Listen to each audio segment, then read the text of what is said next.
Websites do, they have hundreds of things they do well. But what we've done with our research and our experience, we've kind of narrowed it down to three things. So in our opinion, a website should do these three things. It should explain who you are and what you do to your target audience. So, tell the user exactly who you are and what you do. It should then help and influence a buying decision. And what I mean by that is it should be used as an information portal. So within a sales process, I could happily, share a link to you, but also your prospect or your potential client could go onto an area of your website and they can get all the information they need to know, answer all of their top questions, all the objections, and understand the process. And finally, it should generate leads. So those are the three things that every website should do. And if your website's doing one of those three things, or it's doing all three of those things, great. And even if it's doing two, but we've got that foundation. One thing we see a lot, and I see a lot, is that a website never truly says who you are and what you do. So a question to ask yourselves, look in the mirror, does your website truly say who you are and what you do? Can your clients understand that? Are you using language that they may relate to rather than your own technical language? So those are things that I see, on a daily basis. And I've had one-to-one conversations, and I know Rich has it as well, where we've been sat and we've listened to somebody tell us what they do, and their website is completely different, because it's just the way you frame things in a one-to-one can be very different to how you may write them. So it's a question to ask yourself: does your website truly say who you are, what you do? You can't manage what you can't measure. And this was a saying by a gent called Pete Drucker. And over the years, I've heard this kind of reference in other ways, from a financial perspective, but also from a marketing perspective. And before we kind of, teeing up going into kind of how we would measure it, there's just two stats I just want to talk about. So 87% of traffic to websites come from Google and from organic searches. And over half the internet is now viewed on a mobile device. These are stats that that Google are promoting, and that, they're absolutely verified. So I just want you to remind those. So one of the ways that I and we kind of encourage you to measure your website is through Google Analytics. And Google Analytics is a free tool from Google. It's part of a suite of tools called Marketing Platform. And if you've not got Google Analytics installed on your website, I would actively encourage you do. If you don't know how to use Google Analytics, well, actually, you're in the right place, because we're going to talk about how you can use it and make some, potentially some business changing decisions based off the data. So simply, Google Analytics is a tool that allows you to manage and measure the effectiveness on your website. And we're just going to kind of jump into some screenshots I've prepared. So when you first log in, you'll see the dashboard, and it really quickly gives you a top level kind of a view of everything. So this is a client account, and we can clearly see that we've got 2.2K, so that's 2,200 users on the website across 2,800 sessions. And we've got a bounce rate of 42%, which I'll come into what a bounce rate is in a bit. And we've got the average session duration of 3 minutes and 16 seconds. Over on this section here, we've kind of got the active users right now. So I appreciate that a few of you probably have already used Google Analytics. So apologies if I'm kind of teaching you to suck eggs here. I just thought we want to bring everybody up to the same level, because I really have no clue if you've used analytics or not. So the users are simply users of a website. So one user is effectively one device. So if I've got a phone and I've got an iPad and a laptop, that's one user. And a session is if I've logged on my phone and twice, that would contribute to a session. So sessions that number will always be higher than user, because ideally we want people to come back to our websites. The bounce rate is simply the percentage of people that have arrived and they've left. They've not engaged with your content. They're not interested. So I kind of liken that to a restaurant. and who knows when we're going to be actually going to go to a restaurant, but you kind of stick your head around the door and know the service is slow and you've not even engaged and you leave. So a good bounce rate is, in my opinion, is anything less than 50%. You're never going to please everyone, but we certainly don't want a high bounce rate, and we don't want a bounce rate up at 90% because that clearly tells us that kind of only 10% of our users are actually engaging with our content. So other things that you could contribute to a high bounce rate could be the speed of your website. So if your website's really slow, then it's very likely you're going to have a high bounce rate. The session duration is the average session duration. So across the last 28 days, the average person has spent 3 minutes on the website. That's all relative because this is an e-commerce website. If you've got a brochure website, you may have a session duration of a minute. You may have a session duration of 10 minutes. Ideally, I would like to see those numbers above 2 minutes because it's showing that people are engaging with the website. Scrolling down the page, we have more pretty graphs. This one I always find really interesting because it gives us an indication of when people are actually using the site and what times. So at the moment, the top spot is on a Saturday afternoon between 12 and 6, and there's a peak around about 4 p.m. So this tells me straight away. Just ask something there. Is that always in the user's local time zone, or is that always in the website's IP time zone? So it will be in the website's user's time zone. So when you set it up, if you've not set it in the correct time zone, it will show you the wrong time. Fair enough. So it's just kind of important when you do set it up, just ensure it's in your time zone. Because I've tripped up over that, many years ago actually, where you kind of skip by it and you're thinking, why is there a sudden influx of traffic at 2 a.m. in the morning? Well, it's because the time zone's wrong. So remember that. So this one's definitely set up correctly. I set it up myself, so I know it's bang on. But so we've got Saturday afternoon is a good time. So this tells me straight away that actually it could be an email marketing shot was sent Saturday afternoon. It could be a manner of things. It could be people are actually bored and are looking at their emails that they've sent.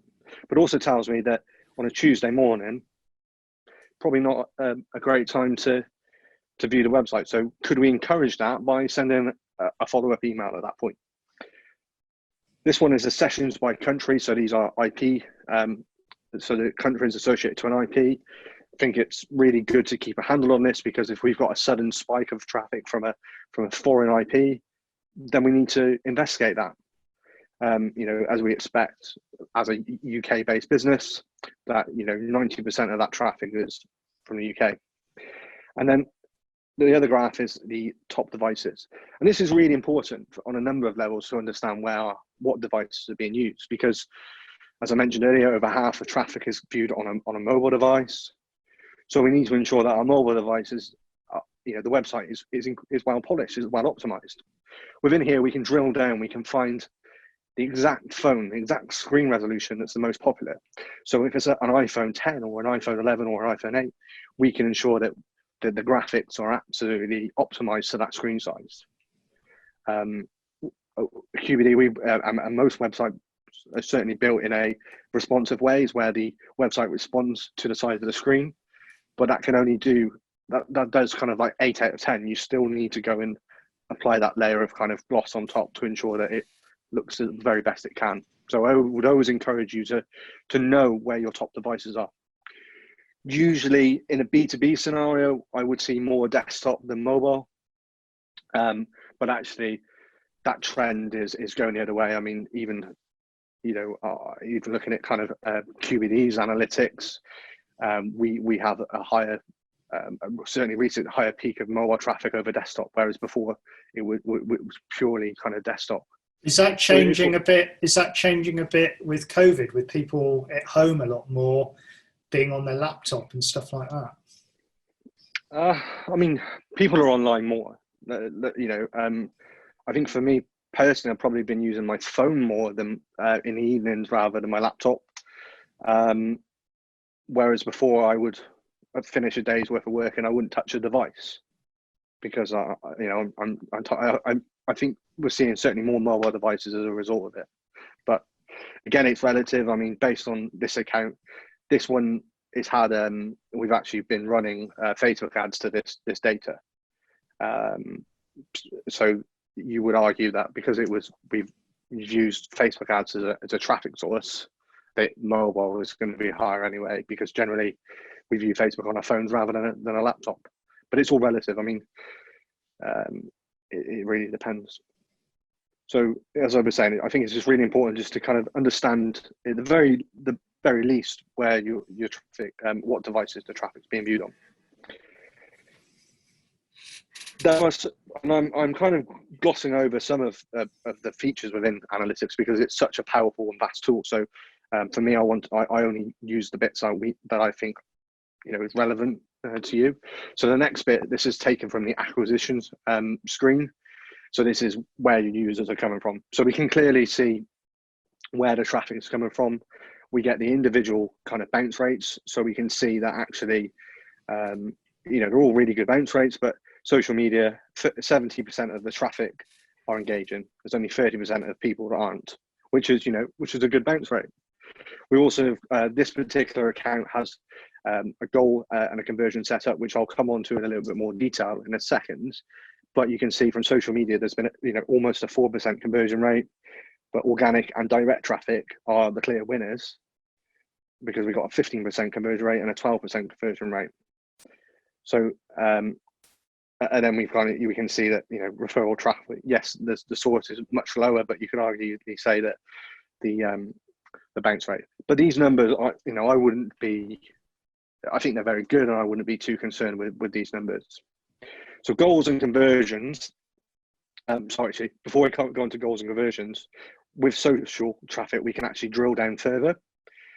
So why it's important is because a particular client of ours, I asked them the question. I said, "Where do you think your most traffic comes from?" And they said Twitter. And the reason why they said Twitter is because actually they invest heavily, both time and money, into their local Twitter hour, and they get lots of retweets and likes. So they were under the impression that they were getting lots of traffic from Twitter. Well, social media doesn't really like you to leave their platform. They have their own built-in browsers, and so I would always kind of challenge that thinking that they were always going to get lots of links from Twitter. We found that Facebook was their best traffic source when we look at social media.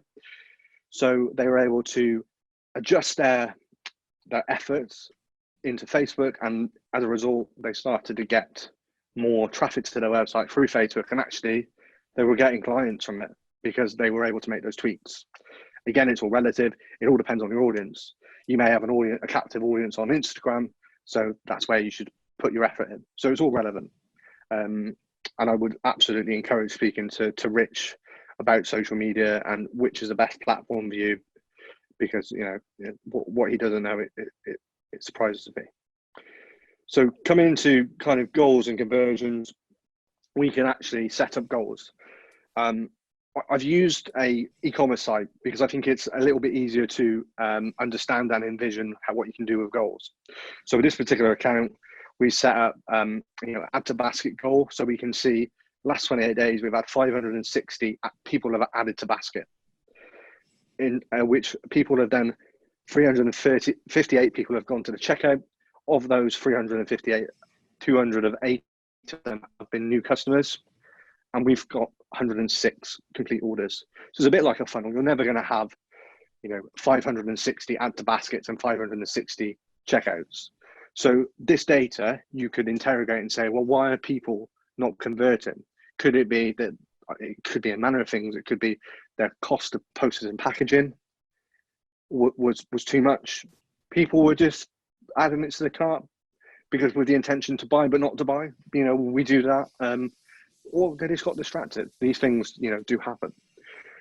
What you can do with a B2B brochure website is you can set up goal. You can have 20 on an account, and these goals could be an inquiry form filled.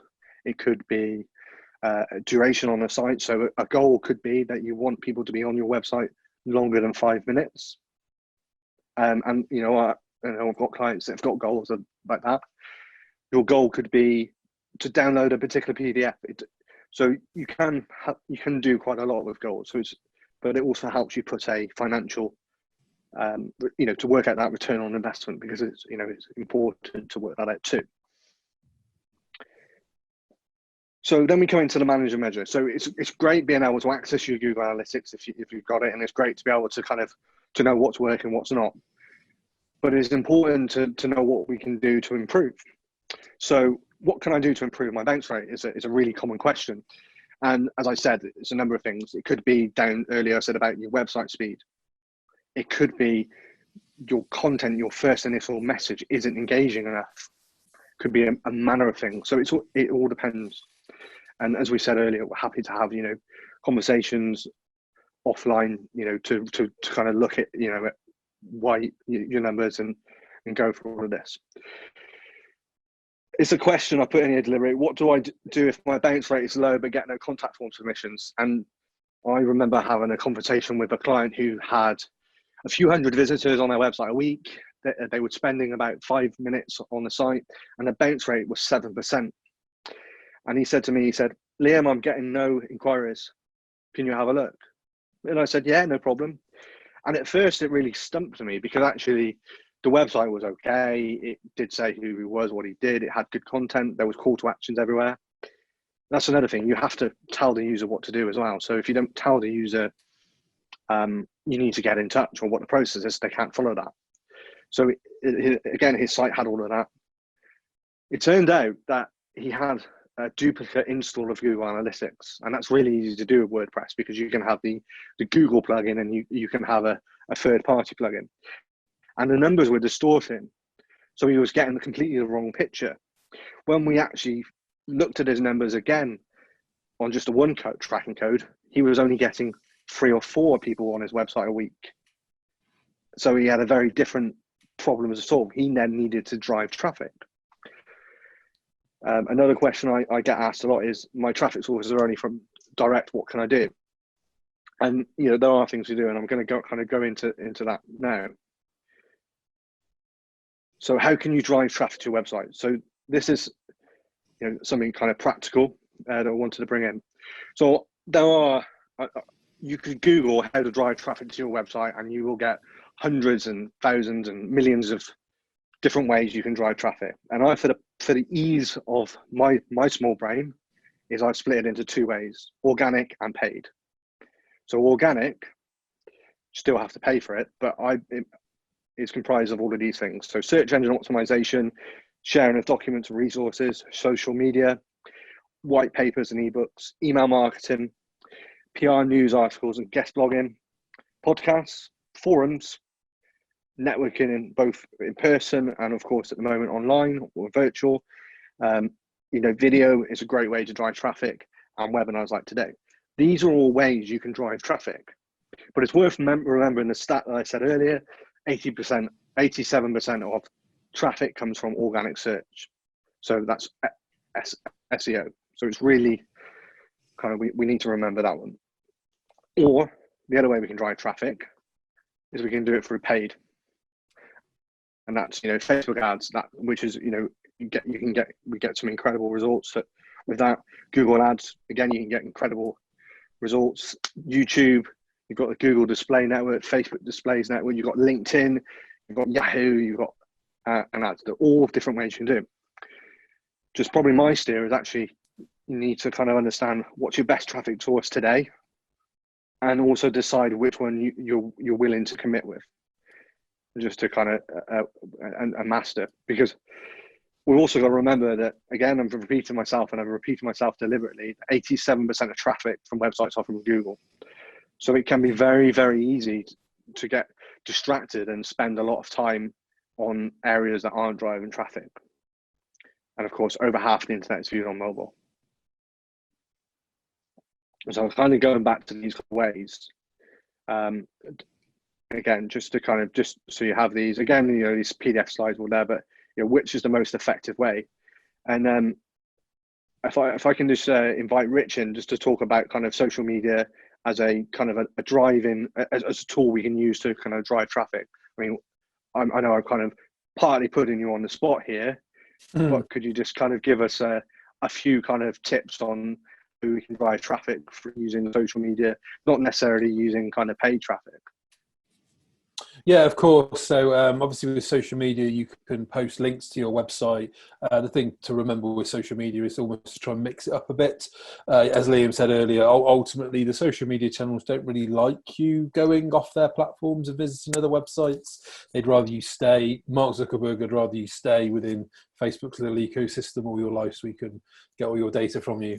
But they have their own web browsers, like Liam mentioned, that kind of combat that a bit.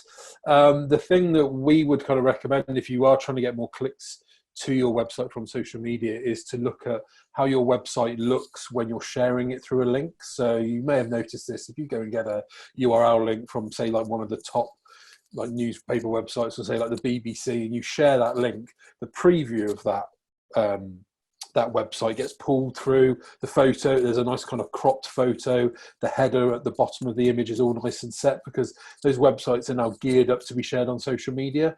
A lot of the time what we see is if you haven't necessarily get your things set up straight, they're called meta tags. You haven't quite got all that right. What happens is the social media channel will effectively scrape whatever data it can find off your website, and it will just grab the first image it can find and then stick that as the preview. And that's often why you may see someone's distorted logo a bit out of shape. So what we'd recommend is do share links on social media up to your website, but maybe look to mix them up and just be aware about how it looks. Some people will mask. If you don't like how it looks, you can just upload a photo instead and say like click here. But it's worth mixing it up. And if you've got any questions or want to know more about that kind of intricacies of the social media meta tags and how you can get your websites to perform, to look better when you're sharing them through social media, then you can always book a one-to-one with me and I'll happy to talk you through it. Well, thank you, Rich. So going back into kind of the content, but in my opinion, driving the traffic is the easiest part of this whole process. So let's assume you've got a good looking website. It says exactly who you are, what you do. Putting traffic to it is the easiest part, but there's a little bit more behind it. So we've got to remember what happens when they land on your page website. So if we talk about using kind of Facebook ads, for example, if the message that you use doesn't correspond to the message on the website, then your user is going to bounce off, is not going to be engaged. So it has to be really consistent. If that article that you've got placed in a local press, then click on and it's completely different. Again, the user is going to become non-engaged. So you have to factor in what happens when they land on your page website. The next thing is, what does it look like? Does it, not necessarily from a design perspective, but from a structure. So if you're overwhelming your user, then with all of this information and all of these things they can do, is that the right message?